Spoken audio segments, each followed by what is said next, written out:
It's time for Lefties Losing It, and we've already brought you footage of a brave woman, Tish Hyman, who took a stand against male bodies in the women's change rooms at Gold's Gym. She had a membership terminated for speaking out, and now the man who was watching her naked in the locker room and probably dangling his doodle around, well, he's now getting a platform on TMZ. Watch these clowns pretend this dude is a woman.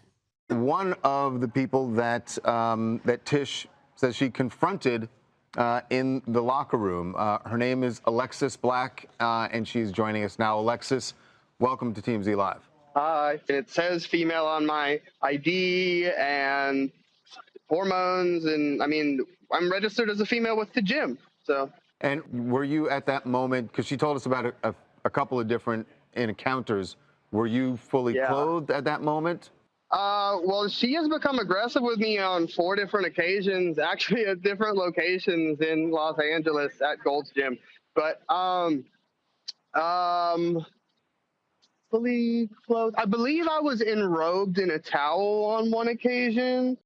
Shame on you, TMZ, you weak, pitiful men. And a reminder, it was TMZ staff who were laughing and cheering when they heard Charlie Kirk died, and then they lied about it, about being some car chase that we're watching. Yeah, that got debunked pretty quick.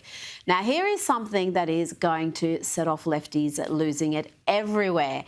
This is possibly the biggest sporting superstar in the world, and he's praising Donald Trump. President Trump, a friend of mine, was given a CR7 shirt, and you wrote on it, "To President Donald J. Trump, playing for peace." What did you mean by that?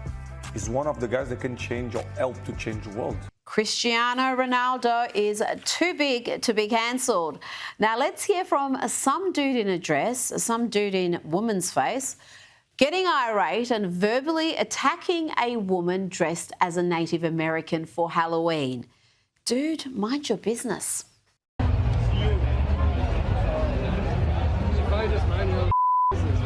She's dressed as a Native American. Are you trans? Is that a costume or is that how you are? Huh? Do I look trans? A little bit. You look trans. But it's also Halloween. I look trans? Why don't you just mind your own business? I'm not even talking to you. I don't give a fuck what you're talking. You're offended? You're offended, but you're dressed up like a girl. Gotta say, I love the look on her face, pure disdain, and good on those blokes who stood up for that woman, but our male Karen wasn't done yet. Do girls have beards? Well, when they take hormones and shit, they get them. I said what I had to say. Yeah, you said it. Now you can do She can talk for herself too, guys. She clearly doesn't want to because you're fucking disrupting her diet. Dude, worry about chewing with your mouth open instead of trying to police other people's Halloween outfits. Now to a woman who essentially lied for a living as White House press secretary, every day telling the world that Joe Biden was cognitively sound. Well, she's still pushing that lie. That's when she's not telling us that she's black and queer. And it seems Karine Jean-Pierre is none too pleased with people noticing how often she mentions that. Pisses me off that people who have not walked in my shoes, who have no idea who really I am as a person, get to tell me how I get to identify myself. Jake? So it's like, shut up. I was like, you can't tell me how I get to identify myself. You can't tell me how I get to call myself. Like, screw you. Like, that's not okay. Oh, Karine, no one is telling you how to describe yourself. We are just letting you know it's asinine and tiresome when you do this when answering just about any question. Black woman, as a person who's also LGBTQ. As a black woman, I am a black woman, I am a queer woman, I am an immigrant.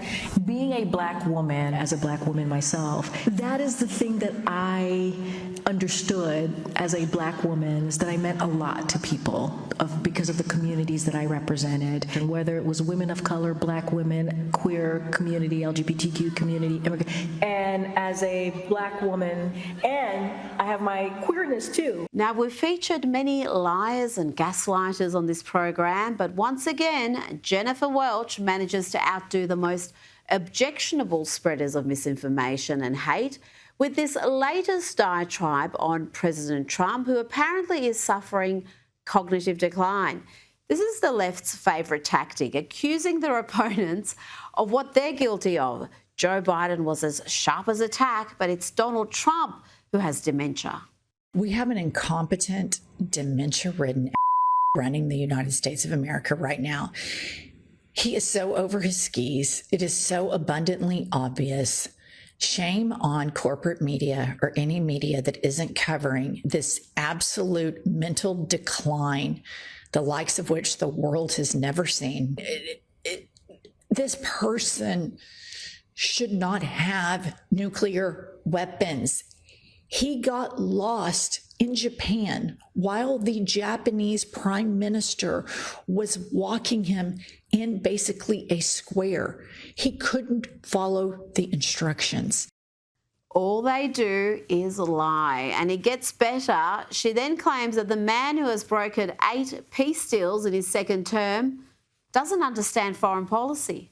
And because he absolutely does not understand foreign policy, he ends up sending out on his social media platform.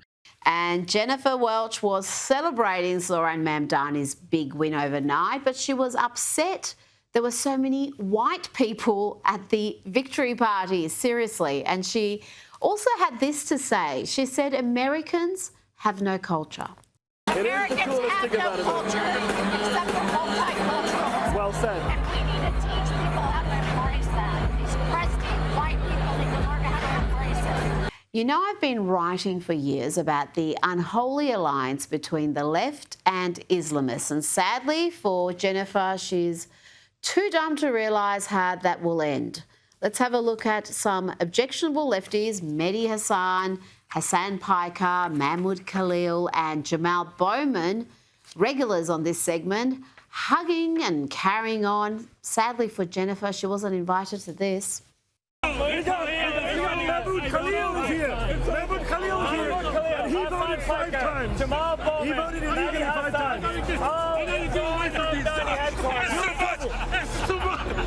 And Zohran Mamdani was eager to lean into the racial politics during his victory speech.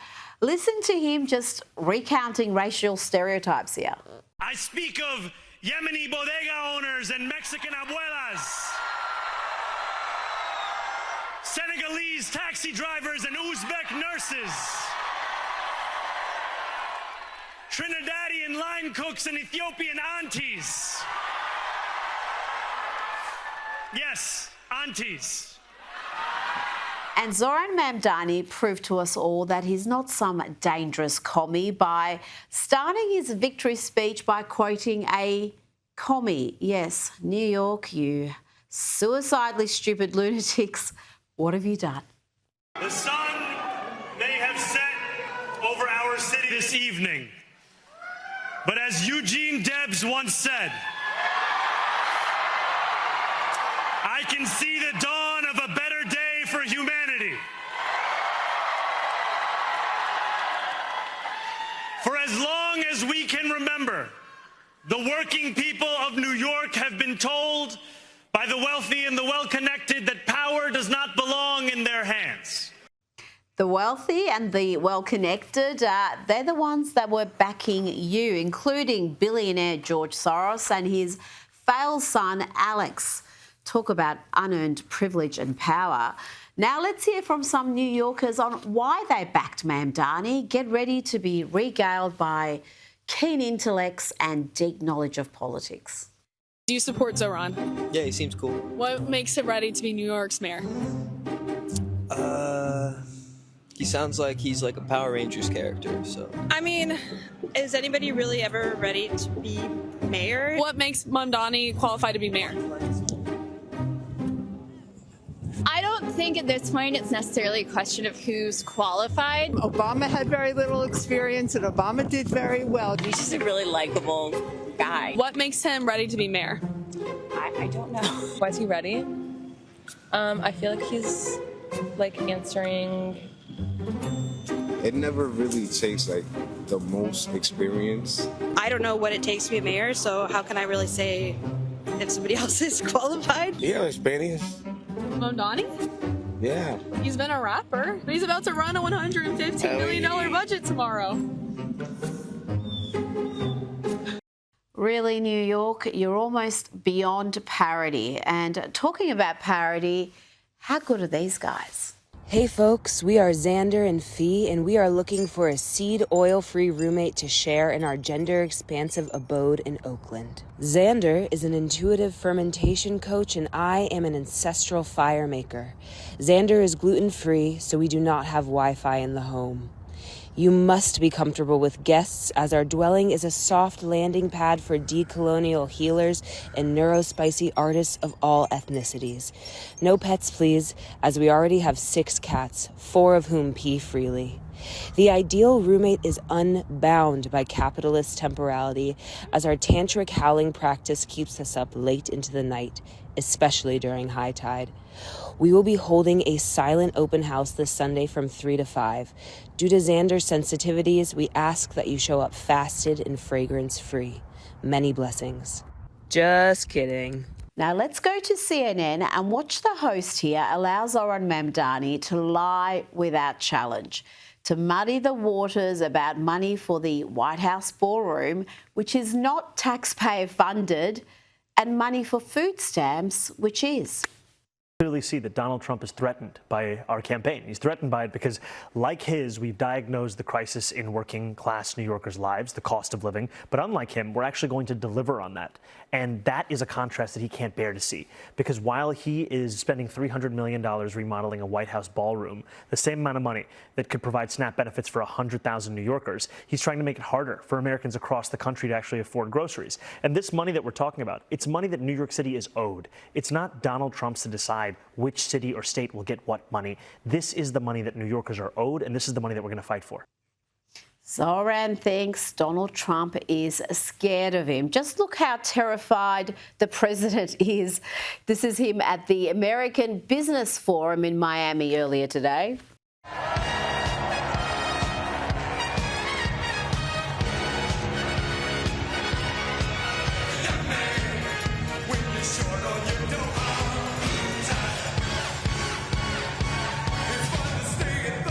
Terrified, clearly terrified. Joining me now is political advisor and commentator CJ Pearson.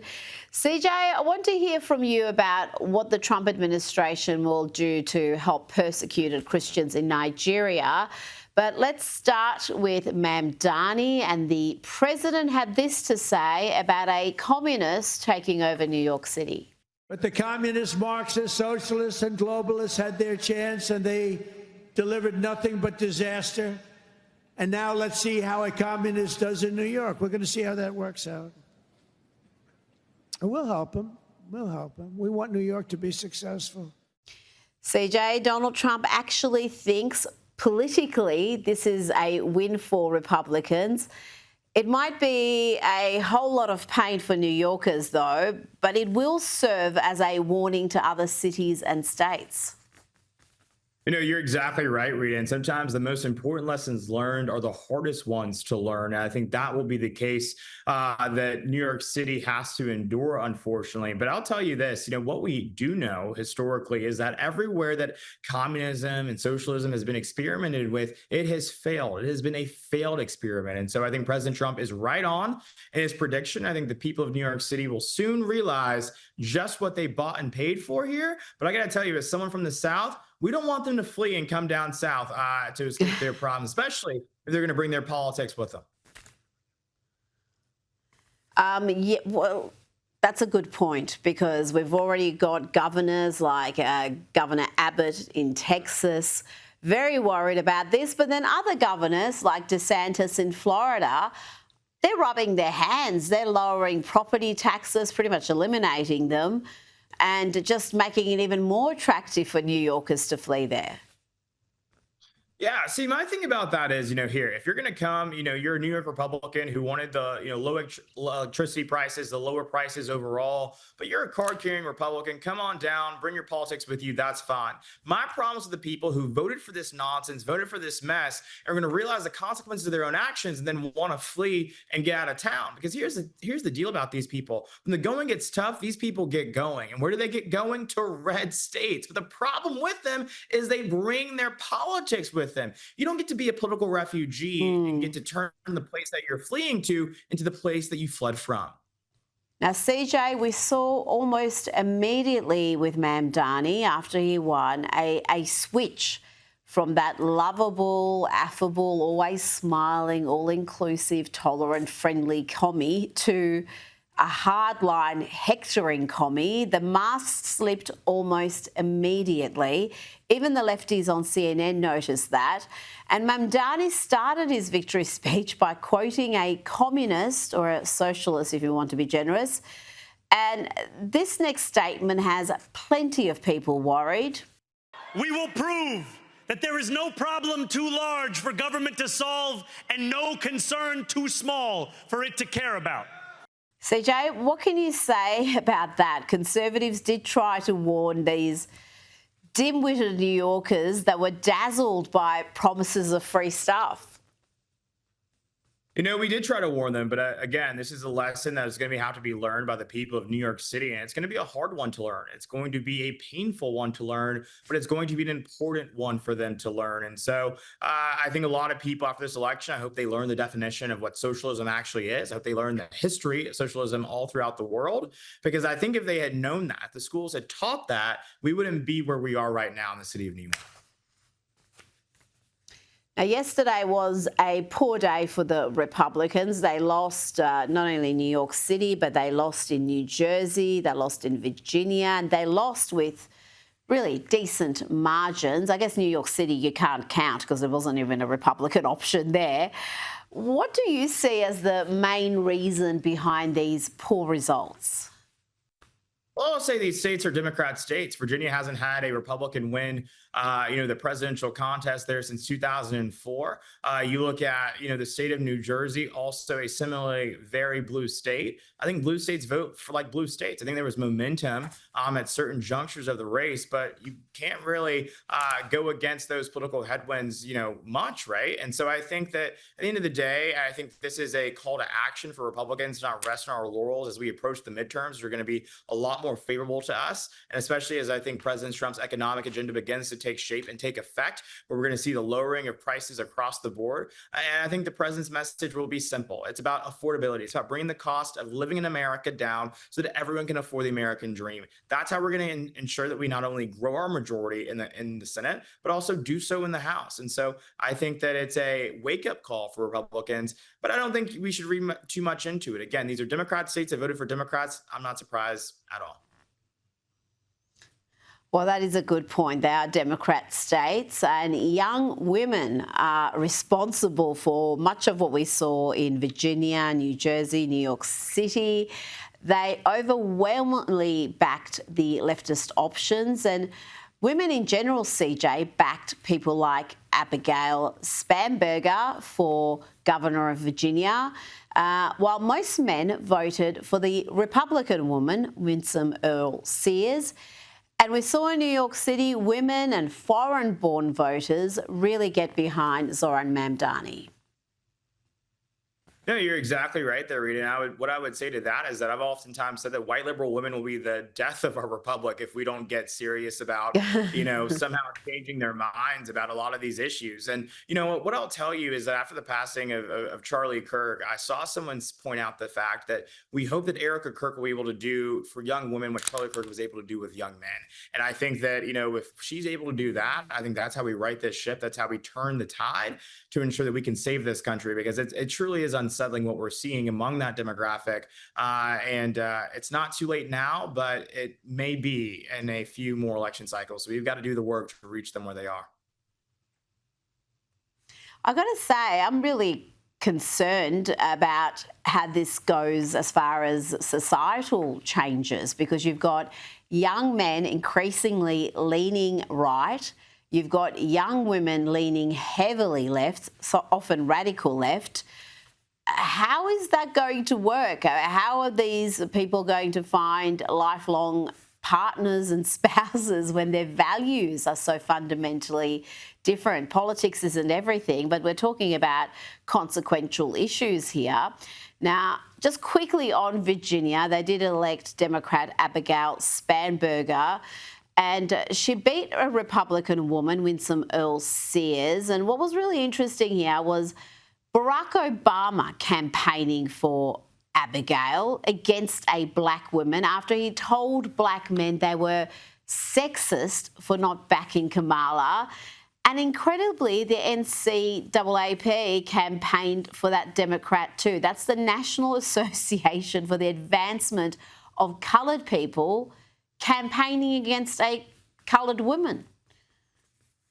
Well, see, Rita, the thing about these people that it's important to understand is that they don't actually just like black people. They only like black people that they can control, right? And so Winsome Earl Sears was not someone that they could control, so they didn't like her. They could control Kamala Harris. They could control Michelle Obama. They could control many of those other folks that, toe their party line. But Winsome Sears was a independent thinker. She was a free thinker, and that scared them more than anything at all. And so they were willing to go against their own public statements from 2024, willing to go against their own public statements even today to support Abigail Spanberger, who is really not have a record that is worthy of any type of commendation at all. So again, these people are hypocrites. They expose themselves every single day. And I say this oftentimes, I think, when I'm with you, is that when someone shows who they are, believe them the first time. And the Democrats have shown us time and again who they are. And it's the most blatant and unapologetic hypocrites on the face of the earth. Now, Donald Trump has reaffirmed his commitment to help persecuted Christians in Nigeria. He had this to say earlier today. Christianity is facing an existential threat in Nigeria. Thousands and thousands of Christians are being killed. Radical Islamists are responsible for this mass slaughter. I am hereby making Nigeria a country of particular concern. That's a legal definition. When the Christians or any such group is slaughtered, like is happening in Nigeria, 3,100 versus 4,476 worldwide. What horrible numbers. Something has to be done. I am asking Congressman Riley Moore, together with Chairman Tom Cole and the House Appropriations Committee, to immediately look into this matter and to report back to me. And I mean, like, immediately. The United States cannot stand by while such atrocities are happening in Nigeria and numerous other countries. It's not only Nigeria, it's all over.